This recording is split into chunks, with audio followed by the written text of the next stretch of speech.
आय नमः। ओम श्री साई नाथाय नमः। ओम श्री साई नाथाय नमः।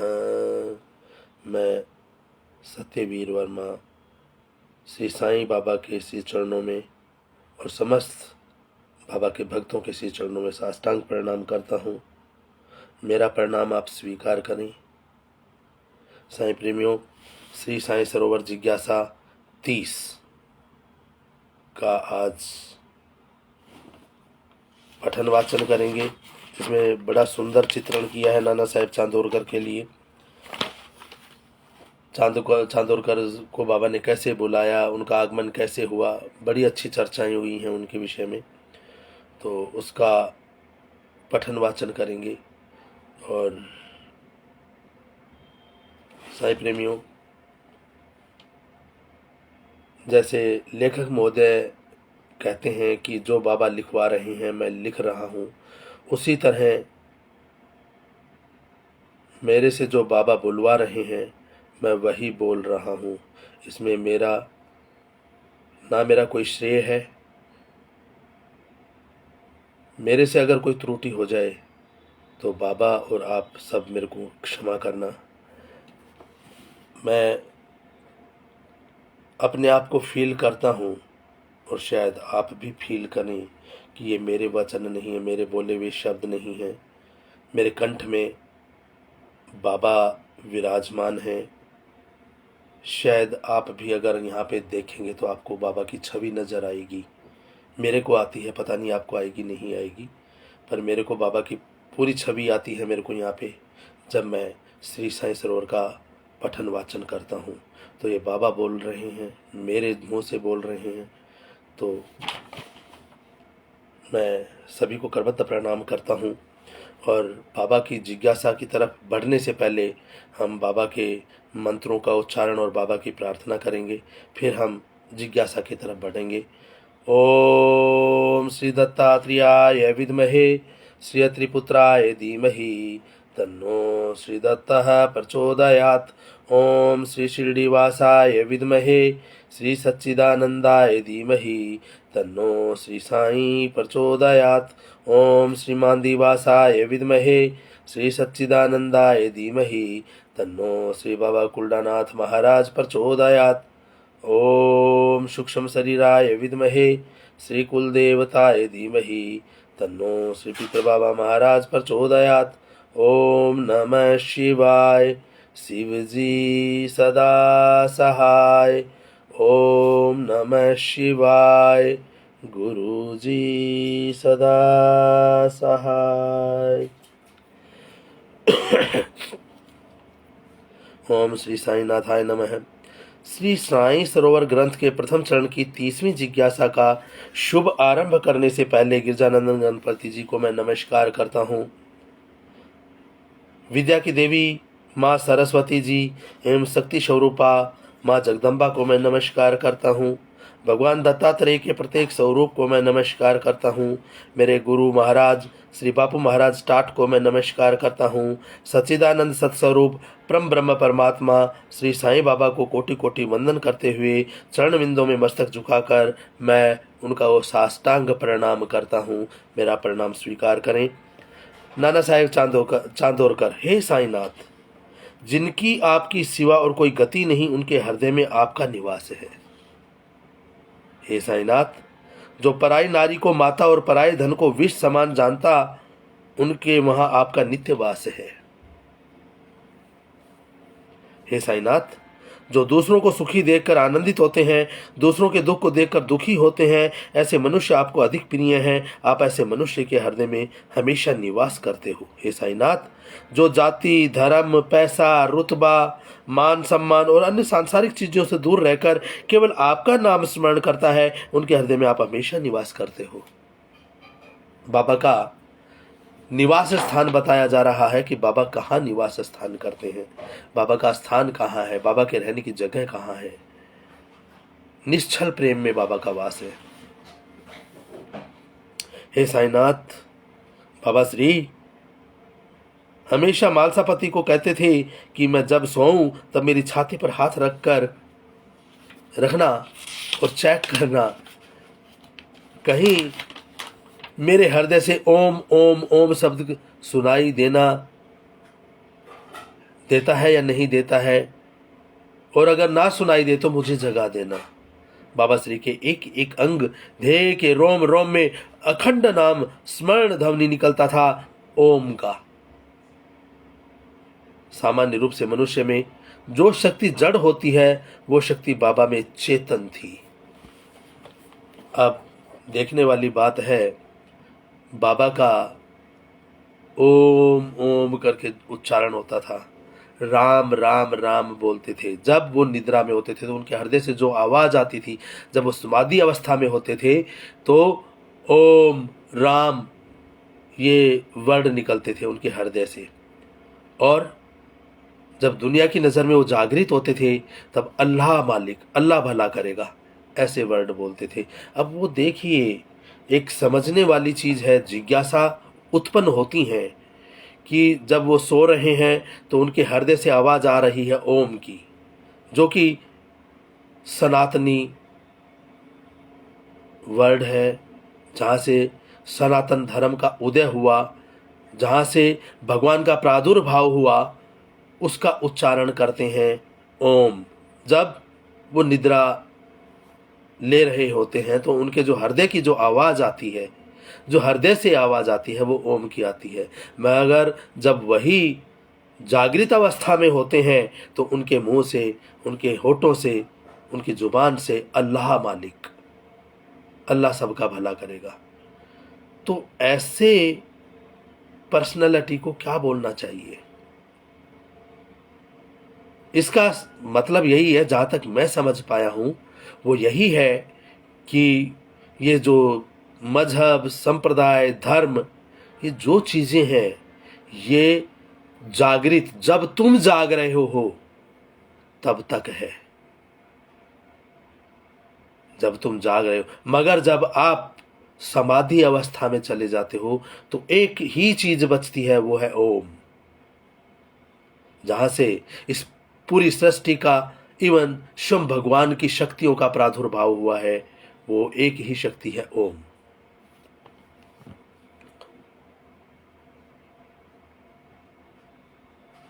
इस प्रकार बाबा अपने आचरण से भक्तजनों को एक आदर्श दिखाते थे कि श्वासोच्छ्वास के नाम स्मरण कैसे बाबा की उपदेश पद्धति ही निराली थी। वो हमेशा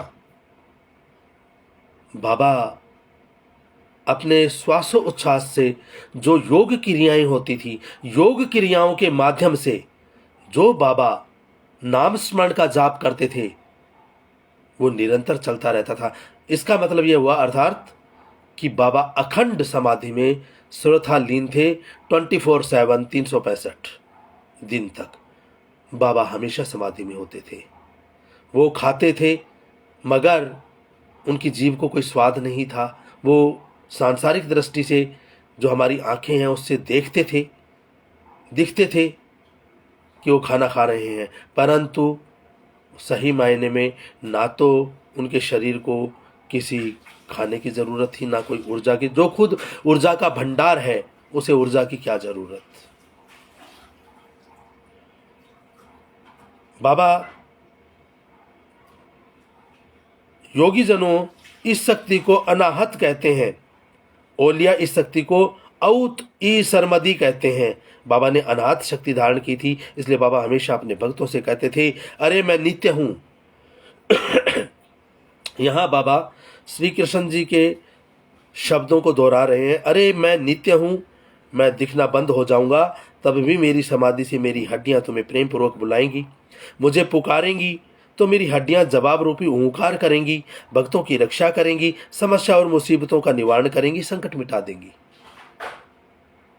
बाबा हमेशा कहते थे कि चिड़िया को अपनी ओर खींच लाने के लिए चिड़िया के पैर में बंधी डोरी खींच लेने से आ जाया करती हैं, वैसे ही जिन्होंने पूर्व जन्म में सत्कर्म किए हैं उन्हें ढूंढकर मैं अपनी ओर खींच लेता हूँ।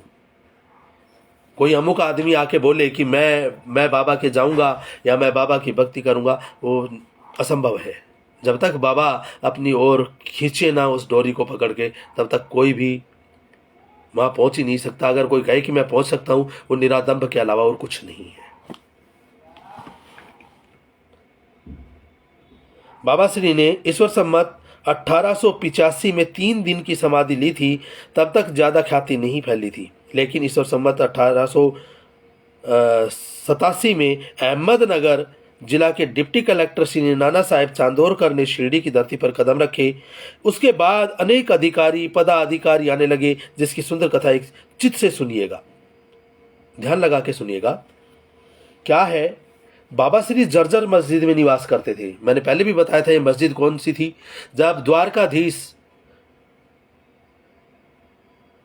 से मां रुक्मणी पंढरपुर आ गई और उनको मनाने के लिए द्वारकाधीश स्वयं श्री कृष्ण जब पंढरपुर आ रहे थे, तो रास्ते में जिस जगह पे भगवान श्री कृष्ण ने निवास किया था, अपना जो बीच के रास्ते का जो आराम था, जहाँ किया था, वो वही शिरडी वाली मस्जिद थी, जिसे नाम दिया द्वारका माई। और जब श्री कृष्ण बाबा के रूप में आए, तो उसी जगह पे उन्होंने निवास किया कि एक दिन इस स्थान ने मेरे को रुकने की जगह दी थी, इसलिए बाबा ने उस जगह का नाम द्वारका माई रखा था। तो बाबा जर्जर मस्जिद में निवास करते थे, और जर्जर तो होनी ही थी वो, क्योंकि जिस स्थान पे बाबा रुके थे श्री कृष्ण के रूप में, उस वक्त कोई ये छोटा मोटा घर रहा होगा। फिर जब मुस्लिम लोग राज करते थे, उन दिनों कोई मस्जिद बना दी गई होगी, और आज जब अंग्रेज़ों का राज चल रहा है, तो वो जगह टूट फूट और जर्जर हो गई होगी। तो ये आज बाबा वहाँ निवास कर रहे हैं। बाबा की तो नज़र में वही, वो जब द्वारकाधीश आए थे, तो बाबा के लिए वो द्वारका माई ही द्वारकापुरी थी, जहाँ उन्होंने अपनी राजधानी बनाया था।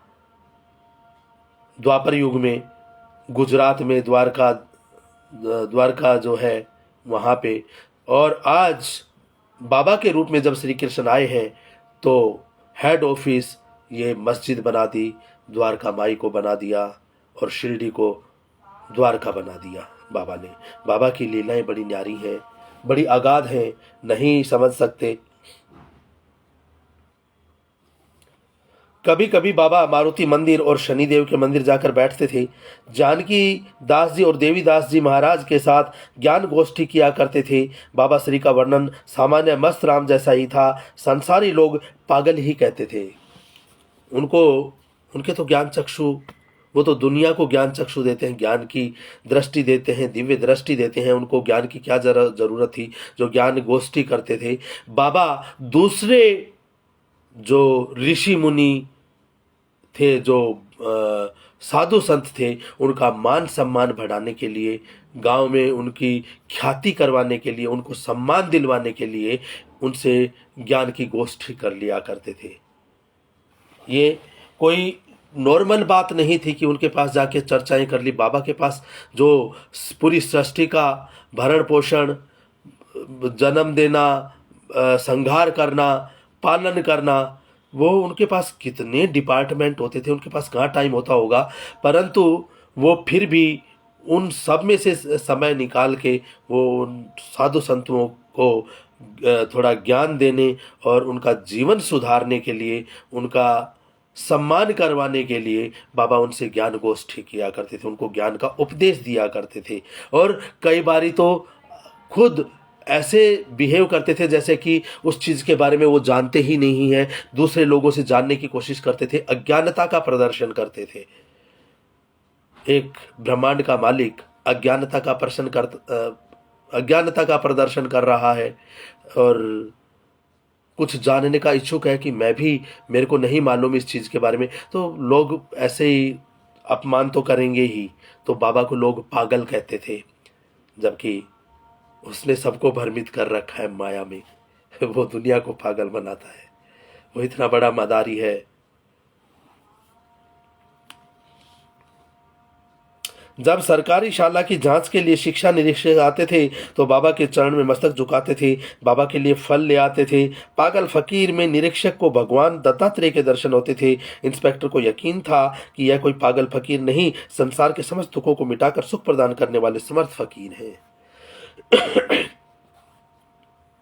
और फकीर तो होना ही था, क्योंकि उन्होंने द्वापर युग में जो 3 मुट्ठी रूखे चावल खाए थे सुदामा के दिए हुए, तो उन्होंने तो स्वर्ण नगरी प्रदान करती थी, तो वो तो दान दे दिया था। अब उनके पास क्या था?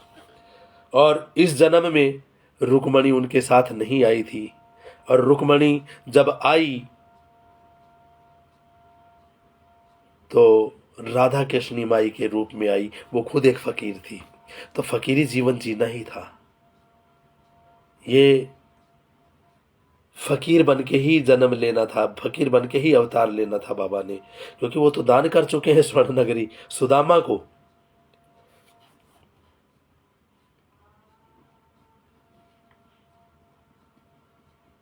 ब्रह्मचर्य, संयम, धीरज, धर्म, ज्ञान, सदाचार, तप, जप, योग आदि ने एक साथ मिलकर मनुष्य रूप धारण किया। वह भगवान साईं बाबा स्वयं है। तब के जमाने में शिक्षण खाते का संचालन कलेक्टर के नियुक्त किए गए रहस्य मंत्री किया करते थे। रहस्य मंत्री को लोग चिटनीस कहते थे। कारकुन जैसे लोग तो चिटनीस के कार्यालय में जाने में संकोच रखते थे। इतना मान मर्तबा चिटनीस का हुआ करता था। एजुकेशन इंस्पेक्टर के साथ अन्य अधिकारी भी साईं बाबा के दर्शन के लिए आने लगे, जिनका नाम था केशवराव चिदंबर गाडगिल। गाडगिल साहब अहमदनगर जिला के चिटनीस थे। Incoming voice call from +918 312।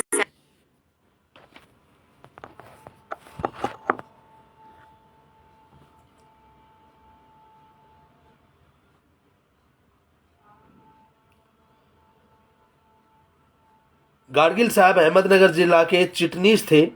वे अक्सर बाबा के दर्शन करने आते थे, बाबा के चरणों में साष्टांग किया करते थे। इतने बड़े विद्वान अधिकारी साईं बाबा के चरणों में साष्टांग करते देख के लोगों को आश्चर्य तो होता था। गांव में सब बातें करते थे कि पागल फकीर के पास अनेक लोग आते हैं। इसी दौरान शिरडी गांव के कुलकर्णी पर रिश्वत लेने का आरोप लगा था। बाबा की कृपा से निर्दोष रिहा हो गए थे। अप्पा कुलकर्णी शिरडी के बाहर जाते तो बाबा की अनुमति के बिना नहीं जाते थे। इस बात से शिरडी गांव के लोगों पर काफी प्रभाव पड़ा। पूरा गांव साईं बाबा के पास आने लगा। बाबा सबको आशीर्वाद देते थे। किसी को शारीरिक बीमारी हो तो उनके घरेलू उपचार बाबा बताते थे और अचूक फायदा होता था।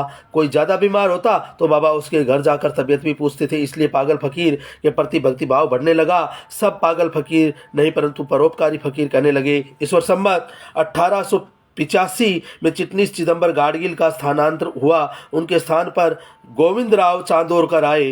नारायण गोविंदराव चांदोरकर को सब नाना साहेब के नाम से जानते थे। नाना साहेब थाना जिला के कल्याण के वतनी थे।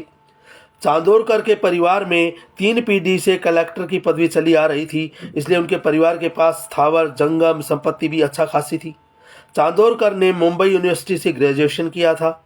इतना ही नहीं, वह मराठी, अंग्रेजी और संस्कृत भाषा में पारंगत भी थे। चांदोरकर ने श्रीमद् भागवत गीता का गहरा अध्ययन किया था। उन्होंने शंकराचार्यनी, मधुसूदनी और ज्ञानेश्वरी जी का गीता टीकाओं पर अच्छा अध्ययन किया था। एक बार जब अप्पा कुलकर्णी अहमदनगर जाने के लिए बाबा की आज्ञा लेने गए, तब बाबा ने कहा था कि तुम मेरे नाना को बताना कि बाबा तुम्हें बुला रहे हैं, मेरे नाना को बोल देना। और नाना स्टैम्प्ड थे। बाबा ने उनके ऊपर मोहर लगाई हुई थी, क्योंकि अब जब कोई वीआईपी आता है तो वहाँ मंच संचालन के लिए बहुत से लोग पहले से ही वीआईपी के लिए आ जाते हैं। इसी तरह जब बाबा आए थे तो बाबा के मंच संचालन व्यक्ति थे श्यामा जी, दासगणु महाराज जी, नाना साहेब चांदोरकर जी, पी चिदम्बरम जी, ढेंगले जी, ये सब बाबा के अनुयायी, बाबा के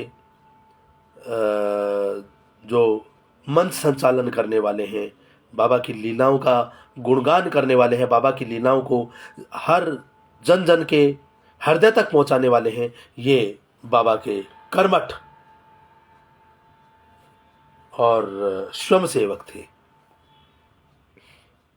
बाबा श्री सदैव संदिग्ध भाषा में बातें करते थे, इसलिए कौन नाना को वो कुलकर्णी समझ ना सके। अहमदनगर से वापस आए तब बाबा ने पूछा कि तूने नाना को बताया था? अपा कुलकर्णी को फिर से अहमदनगर जाना हुआ तो बाबा ने फिर से कहा, सुनो, तुम बोलना नहीं। कुलकर्णी ने सोचा कि बाबा कौन से नाना की बात कर रहे हैं। नाना ने तो चिटनीस साहिब का नाम है, बाबा कौन से नाना अर्थात चिटनीस साहिब की बात तो नहीं कर रहे होंगे। कुलकर्णी सोचने लगा, मैं रात छोटे से गांव का तलाटी और वो रहे बड़े साहब, मैं भला कैसे उनकी ऑफिस में जा सकूंगा। कुलकर्णी नहीं गए। कुलकर्णी को सरकारी कामकाज हेतु अक्सर अहमदनगर जाना होता था। यह सब होने कि एक बार फिर अहमदनगर जाना हुआ। कुलकर्णी मन ही मन सोचे कि अगर बाबा ने कहा कि नाना को बोलना मैं बुला रहा हूँ, वेद में कहा है कि संत अपने भक्तजनों के वश में होते हैं, भक्तों के कल्याण हेतु शरीर धारण करके लीलाएं करते हैं, वेद के वचन सत्य होंगे तो चिटनी साहब की ऑफिस में जाने से मुझे कोई रोकेगा नहीं। कुलकर्णी हिम्मत करके चिटनी साहब के ऑफिस में गए और नाना साहब को बताया कि साहब मेरे गाँव में एक फकीर है, वो आपको बुला रहे हैं। नाना साहब ने कहा, मैं कोई फकीर को नहीं पहचानता भाई, और मिलना भी नहीं चाहता। फकीर भला मुझे क्यों बुलाएगा? उनको बोलना दुनिया बहुत बड़ी है। अप्पा कुलकर्णी ने सीढ़ी आकर बाबा को सारी बातें बताई। बाबा ने बहुत शांति से धीरज से कहा, अब जब भी अहमदनगर जाओ तब नाना को बताना कि बाबा आपको याद कर रहे हैं, नाना मुझे मिलने जरूर आएगा। अप्पा कुलकर्णी ने बाबा का नाम स्मरण करते हुए हिम्मत से नाना साहब को बाबा का संदेश दिया, लेकिन नाना साहब ने कोई जवाब नहीं दिया। इस घोर कलयुग में कितने भी पाप किए हों, वो पापी मनुष्य एक बार भी साईं बाबा की शरण में आ जाए तो तमाम पाप जलकर भस्म हो जाते हैं, इतना अपार बल है। नाना साहब ने सोचा कि इस फकीर को एक बार मिलना तो चाहिए। कुछ दिन बाद नाना साहब को ऊपर गांव जाना हुआ। उन्होंने तय किया कि अब आऊंगा तो फकीर से मिलने भी जाऊंगा। अब चांदोरकर का आगमन होता है, उसकी चर्चा हम कल करेंगे। बाबा की आरती करते हैं। आरती साईं बाबा सुख दातार जीवा, चरणार जतली द्यावा दासा विसावा, भक्ता विसावा। आरती साईं बाबा जाळुणी आनंग, सवसरूपी राहे दंग, मुमुक्ष जन दावी निज डोळा श्रीरंगा, डोळा श्रीरंगा। आरती साईं बाबा जाया मनी जैसा भाव, तया तैसा अनुभव, दाविशी दया घन ऐसी तुझी ही माव, तुझी ही माव। आरती साईं बाबा तुमचे नाम ध्याता, हरि संश्रुति व्यथा, अगाध तव करणी मार्ग दाविशिया नाथा, दाविशिया नाथा। आरती साईं बाबा कलयुगी अवतार, सगुण ब्रह्म सचार, अवतीर्ण झाला से स्वामी दत्तः दिगंबर, दत्तः दिगंबर। आरती साईं बाबा 8 दिवसा गुरुवारी, भक्त करी तिवारी, प्रभु पद पाहवया भव भय निवारी, भय निवारी। आरती साईं बाबा माझा निज द्रव्य ठेवा, तब चरण राज सेवा, मागणेची आता तुमा देवाधिदेवा, देवाधिदेवा। आरती साईं बाबा इच्छिता दिन चातक, निर्मल तोया निज सुख, पाझावे सत्यवीर्या, संभाळ आपोले भाक, आपोले भाक। आरती साईं बाबा सुख दातार जीवा, चरणार जतली द्यावा दासा विसावा, भक्ता विसावा। आरती साईं बाबा शिर्डी माझे पंढरपूर, साईं बाबा रमावर, बाबा रमावर, साईं बाबा रमावर। शुद्ध भक्ती चंद्रभागा, भाव पुंडलिक जागा, पुंडलिक जागा, भाव पुंडलिक जागा। याहो याहो अवधे जन, करूं बाबा सी वंदन, साईं सी वंदन, करूं बाबा सी वंदन। गणुमैणे बाबा साईं, धाव पाव माझे आई, पाव माझे आई, धाव पाव माझे आई। गालिन लोटांगण मंदिन चरणन डोल्यानि पाहि निरूप तुझे प्रेमे आलिंगन आनंद पूजन भवे वाणिन मणे नमः तमेव माता च पिता तमेव बंधुश्च सखा तमेव विद्या च दृढं तमेव सर्वं मम देव कायेन वाचा मनसेन्द्रियैर्वा बुद्ध्यात्मना न वा प्रकृति स्वभावात् करोमि यद् सकलं परस्मै नारायणेति समर्पयामि अच्युतं केशवं रामनारायणं कृष्णं दामोदरं वासुदेवं हरिं श्रीधरं माधवं गोपिका वल्लभं जानकी नायकं रामचंद्रं भजे हरे राम राम राम हरे हरे हरे कृष्णा कृष्णा कृष्णा हरे हरे हरे राम राम राम हरे हरे हरे कृष्णा कृष्णा कृष्णा हरे हरे हरे राम राम राम हरे हरे हरे कृष्णा कृष्णा कृष्णा हरे हरे। ओम अनंत कोटि ब्रह्मांड नायक राजाधिराज योगीराज परम ब्रह्म श्री सच्चिदानंद समस्त सद्गुरु श्री साईनाथ महाराज की जय। कर्पूर गौरम करुणावतारम संसार सारम भुजगेन्द्रहारम सदा वसंतम हृदयारविंदे भवम भवानी सहितं नमामि भवम भवानी सहितं नमामि। जय श्री साईं जय श्री साईं जय श्री साईं। हम सभी साईं भक्तों को बाबा की कृपा और आशीर्वाद मिलता रहे। इन्हीं शब्दों के साथ मैं अपनी वाणी को विराम देता हूँ। धन्यवाद। जय श्री साईं।